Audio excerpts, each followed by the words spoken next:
Mengapa buku ini penting untuk kita semua? Kata untuk semua ini penting kita garis bawahi. Menilai sebuah buku tentu tidak hanya dengan melihat bungkusnya saja.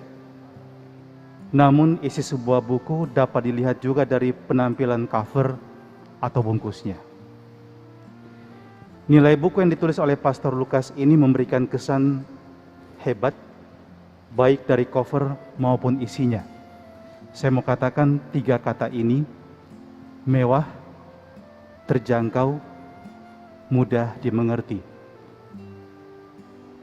Perkenankan saya meninjau buku ini dari segi bidang karya pastoral keluarga.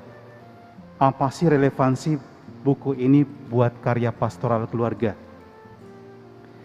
Pastoral keluarga bukan hanya berbicara mengenai bagaimana teknik konseling yang baik, itu kita butuhkan. Untuk para awam pun diberikan pelatihan para konseling, atau bagaimana membekali tim KPP di paroki agar dapat melayani dengan baik. Juga bukan hanya sekedar bagaimana mengadakan weekend yang dapat menyentuh pasutri Katolik agar dapat bertumbuh dalam hidup bersama sebagai pasangan. Ada begitu banyak dimensi di dalam apa yang disebut sebagai pelayanan keluarga. Sering orang melupakan bahwa pendampingan keluarga tanpa memberikan pondasi ajaran iman dan moralitas yang memadai kepada para pelayan dan juga umat akan bisa menimbulkan dampak pastoral yang dingin, bahkan beku, atau pastoral yang murahan.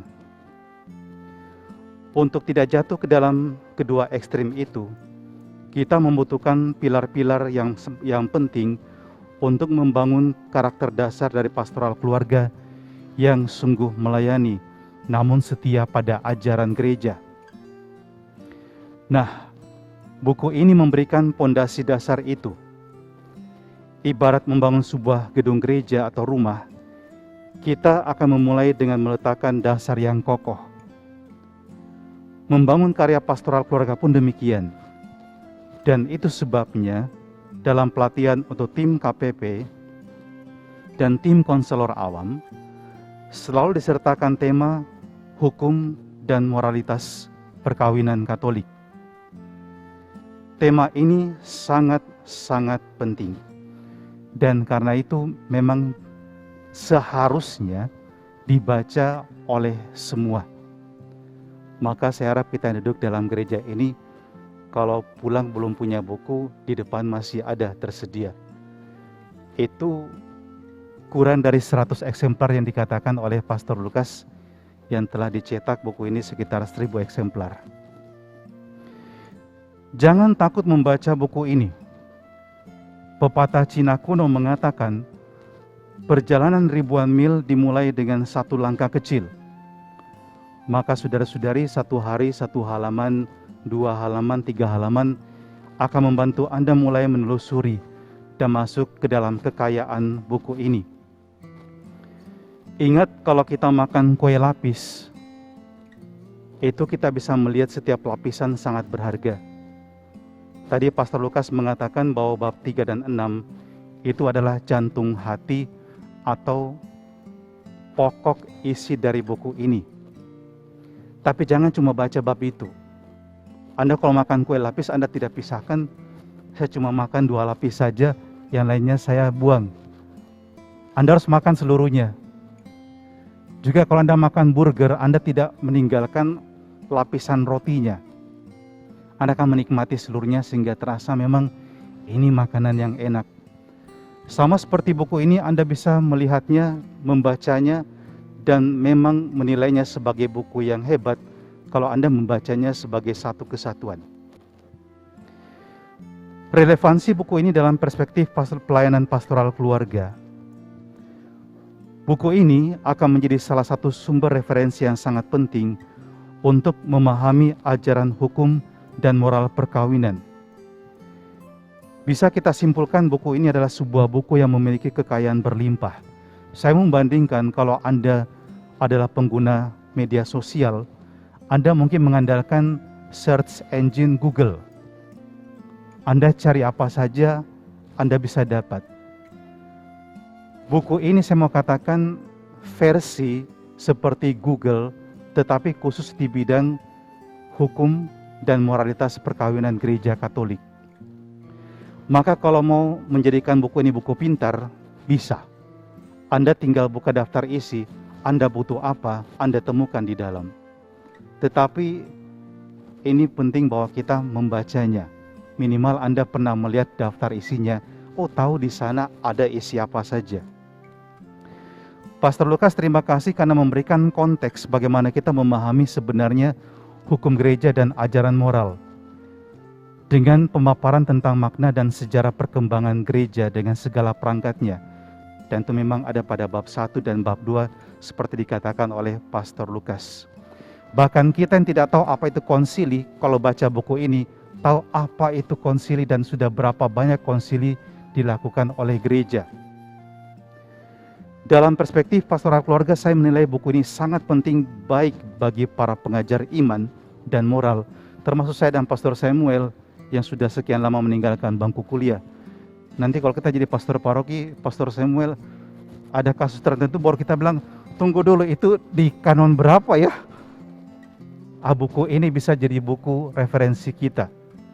Jadi para pastor pun jangan jenuh untuk belajar terus, termasuk membaca kembali buku ini atau membaca buku ini sebagai penyegaran kembali tentang apa yang pernah kita geluti di bangku kuliah. Juga penting untuk para pendamping keluarga di tingkat paroki. Jadi saya lihat sini banyak pendamping keluarga, ada dari Marriage Encounter, ada dari KPP, paroki lain pun ada, juga dari kategori lain ada, seperti dari Priskat juga ada. Ya, ini pokoknya komplit ya. Anda sebagai pelayan dalam pastoral keluarga, ini hukumnya sebenarnya Anda wajib baca. Karena kalau Anda memegang kompas, Anda bisa menunjukkan arah pada orang lain yang mungkin kehilangan arah. Dan itu sebabnya ini urgent Anda miliki. Dan mulailah membacanya.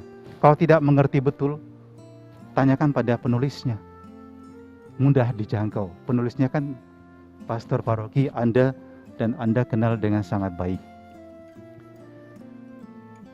Nah, kerap kali banyak pertanyaan mendasar tentang nikah beda gereja dan nikah beda agama. Ini sering sekali terjadi dalam masyarakat kita. Dan kadang-kadang kita bingung di mana kita mau cari informasinya. Datangi pastor paroki, sibuk pastor parokinya. Buku ini bisa memberikan jawaban pada Anda. Dan juga tidak dapat dipungkiri ada banyak keluarga yang mengalami kegagalan dan runtuh perkawinannya. Dan tidak sedikit di antara mereka putus asa. Ini bagaimana bisa menghadapi situasi yang sulit setelah mereka bercerai secara sipil. Ini sedikit membuka rahasia dapur, tapi kalau orang datang ke komisi keluarga, itu masih bisa ditolong. Tapi kalau sudah ke tribunal, itu biasanya sudah cerai secara sipil. Pastor Lukas sangat berpengalaman dalam hal ini. Dan kadang-kadang udah kamu ke keuskupan saja. Padahal prosesnya mestinya mulai dari paroki, pastor ya.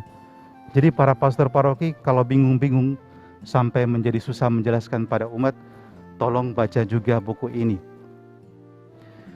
Bab 5 dari buku ini memberikan pengetahuan umum bagi pihak-pihak yang memerlukan pedoman praktis jika harus menempuh proses pengadilan gerejawi sehubungan dengan kasus perkawinan yang dihadapi. Buku luar biasa ini menyajikan kepada kita semua hal-hal teknis, praktis, informatif seputar pengadilan gerejawi hingga proses peradilan dan urutannya malah. Gambaran ini dapat menyadarkan kita betapa tidak mudah, tetapi bisa dijalani dengan kesabaran. Jadi Bapak Ibu jangan mendesak, pastor kapan kasus saya selesai? Baca buku ini, lihat prosesnya tidak singkat. Jadi jangan marah-marah pada kantor tribunal karena kasusnya belum selesai. Dan ingat juga, panjangnya proses dan seriusnya proses dijalani bukan pertanda bahwa gereja mempersulit. Bukan. Melainkan bahwa gereja amat menjunjung tinggi keluhuran nilai sakramen perkawinan Dan itu sebabnya juga Pastor Lukas mengatakan pada bab 3 itu menjadi sangat penting untuk dibaca dan dipahami. Bagi mereka yang benar-benar ingin hidup dalam ajaran moral perkawinan Katolik, juga tentang bagaimana meneruskan keturunan yang sesuai dengan ajaran moral yang baik, maka bacalah bab 6. Kadang-kadang kita mungkin bingung, apalagi para pengajar KPP, kalau bukan dokter, itu bingungnya luar biasa bagaimana mengatakan kepada orang mana sih yang cocok sesuai ajaran agama kita. Tapi membaca buku ini kita punya perspektif lebih. Oh, ini sebenarnya memang bertentangan dengan ajaran moral kita. Jangan dianjurkan kepada umat. Seperti itu contohnya. Kemudian juga dalam bab 7 bertema katekese dan pastoral tentang perkawinan, keluarga dan seksualitas. Pastor Lukas mengatakan bahwa bab ini merupakan tambahan sebagai bantuan bagi para katekis dan petugas pastoral dalam mengajar dan memberikan bimbingan tentang perkawinan, keluarga, dan seksualitas. Bagian ini memberikan inspirasi untuk mengembangkan tema-tema yang bisa dieksplorasi lebih lanjut untuk pendampingan pastoral dan proses katekese keluarga di tingkat paroki. Maka saudara-saudara terkasih, kalau bingung mencari tema-tema rekoleksi, baca bab 7 dalam buku ini. Bahkan kalau bingung rekoleksi mau dengan siapa, dalam rumah sendiri juga bisa. Ajak pasangan Anda membaca buku ini bab 7. Ajakan saya bagi umat, buku ini amat berguna baik untuk para gembala di paroki maupun juga di bidang kategorial, untuk penyegaran dan penambahan wawasan tentang hukum gereja dan moral perkawinan. Buku ini juga semestinya menjadi pegangan wajib untuk mereka yang berkarya di bidang pastoral keluarga. Buku ini pun menjadi kekayaan tak ternilai harganya buat setiap pribadi yang mau mengenal dan mendalami hukum dan moralitas perkawinan Katolik. Nah, sebagaimana dikatakan juga Pastor Lukas dalam pendahuluan, buku ini bisa menjadi referensi yang valid bagi mereka yang menjalani pendidikan di lembaga pendidikan tinggi dari berbagai agama yang ada di Indonesia. Mendukung berkembangnya dialog dan ekumenisme di Indonesia, namun sekaligus menghindarkan dari toleransi yang dangkal dan sekedar membandingkan aturan-aturan. Khususnya perkawinan dalam berbagai agama tanpa pemahaman yang cukup mendalam tentang sumber aturan itu dan apa tujuan itu. Maka saya memberanikan Anda, mendorong Anda, memotivasi Anda, ayo tidak hanya sekedar buku ini disimpan di rak buku Anda, baca, ambillah dan bacalah. Tolle et lege. Terakhir, bahasa yang digunakan oleh penulis sesungguhnya tidak sulit untuk dimengerti. Pastor Lukas merumuskan dengan cara yang mudah dipahami baik oleh kaum akademisi maupun oleh kaum awam. Contoh ketika pastor menjelaskan mengenai halangan hubungan darah di halaman 153. Kadang-kadang kita tanya, bagaimana itu hubungan darah, sampai di garis mana kita masih bisa menikah secara sah dalam gereja? Kalau tidak tahu, baca buku ini. Sangat sederhana penjelasannya. Anda pasti mengerti. Terima kasih dan profesiat pada Pastor Lukas untuk buku yang luar biasa ini dan usulan saya, karena Pastor Lukas mengambil nama pelindung Santo Lukas penulis Injil, dan Lukas menulis Injil masih melanjutkan dengan kisah para rasul. Maka Pastor, sekiranya Pastor berkenan masih melanjutkan tulisannya dan mungkin masih bisa mengembangkan lebih lanjut, tidak hanya mencetak ulang menjadi edisi yang kedua, tapi ada seri lanjutan dari buku ini. Terima kasih banyak, Tuhan berkati.